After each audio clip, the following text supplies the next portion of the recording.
Hey there, ladies and gentlemen. Welcome to another week of these Pocket Star Wars. I swear I can't talk today, but I'll do the very best that I can. It's been an exciting week in Star Wars news, and I'll be honest, it's a great time to be a Star Wars fan. And it's a good time to be a Star Wars fan, and it's a great time to be a Star Wars hater. And I'm not a hater, but God, there are things to hate. I might mention one or two of those today, but mostly I'm a fan. Mostly I talk about the things that I love. And I remember it as a kid. I grew up with it. Sitting right in front of me here on my desk are an Imperial Guard, Stormtrooper. I've got a bunch of ships. I'm a fan. I love this.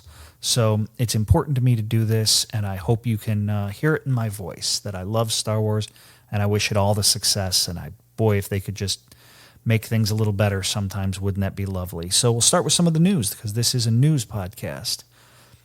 I was duped. In the last episode, I mentioned that Disney had said that you could not use the word younglings at the park in Anaheim. Well, as it turns out, Disney did finally, don't know why it took so long, but finally released a statement saying that that was not true, that staff were not barred from using that phrase, and the visitors were not discouraged from using that phrase. So if I passed along something that wasn't true, I'll apologize and say that that was certainly not my intent to mislead. I guess I understand it. If they came out and said, hey, listen, younglings is sensitive, we're not going to say that, I would get it. And maybe that's the heart of all rumors that wind up not being true, is it was believable. So we'll see. Anyway, lots of plot leaks this week from The Rise of Skywalker. Now, I'm not going to repeat any of them here. I'm not even going to talk much about them. But it just seemed like there were a lot of plot leaks this week and lots of stuff appearing on YouTube. I try to stay away from that sort of thing. I encourage others to stay away from that sort of thing.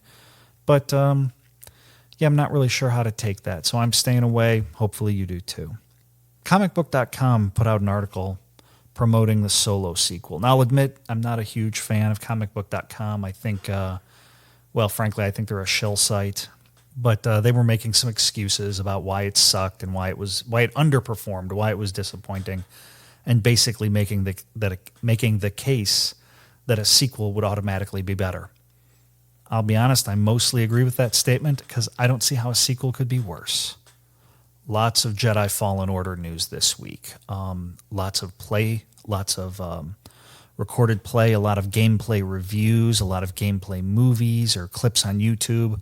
It's looking really, really good. Some story details are starting to come out that you play as you start as a Padawan and then progress over time. I think that could have been surmised from some of the trailers, but just more details, and it's looking good.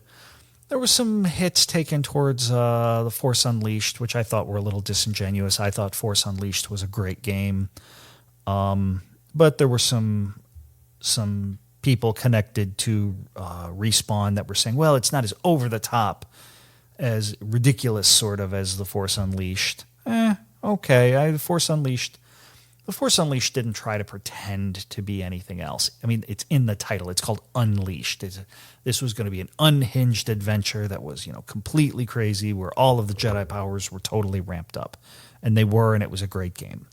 Hopefully this is an outstanding game. I have a lot of faith in Respawn. I loved Titanfall 1 and 2. I'm one of the people that liked Titanfall 2. Next week, I'm hoping to have a review. Now, it's not a Star Wars review, but it's a review of the new movie with Adam Driver called The Dead Won't Die. So Darth Emo is in a zombie comedy. I love Shaun of the Dead. I like zombies. So and it's Star Wars related. This is a guy that's going to be in The Rise of Skywalker. So I think it would be fair to give a quick movie review on that, but I'm going to see that tomorrow, and I'm looking forward to having a review for everybody. Lastly, one of the things I wanted to talk about, because this is meant to be a short podcast about all the Star Wars news, a new book this week. Now, I am one of the fans. I like Star Wars literature. I like the Star Wars novels. A lot of them are outstanding. I think it's a great way to expand the universe. I talk a lot about the old original series of Thrawn books, but then even the new ones, the first one was outstanding. The second one was a little weak. There's a new one out called Alphabet Squadron. Boy, I could not buy that book. I need a book. I'm going to be going on vacation in a few weeks. I always like to take a book with me to read. And a Star Wars book is a great beach read. It's not too heavy. It's real easy to read. You can stop easily, and you get back into it, and you haven't really lost your place. Boy, I just couldn't pick this up. I don't know what Alphabet Squadron is. That I mean that's a cereal. That's your alphabets. That's what that is. I don't.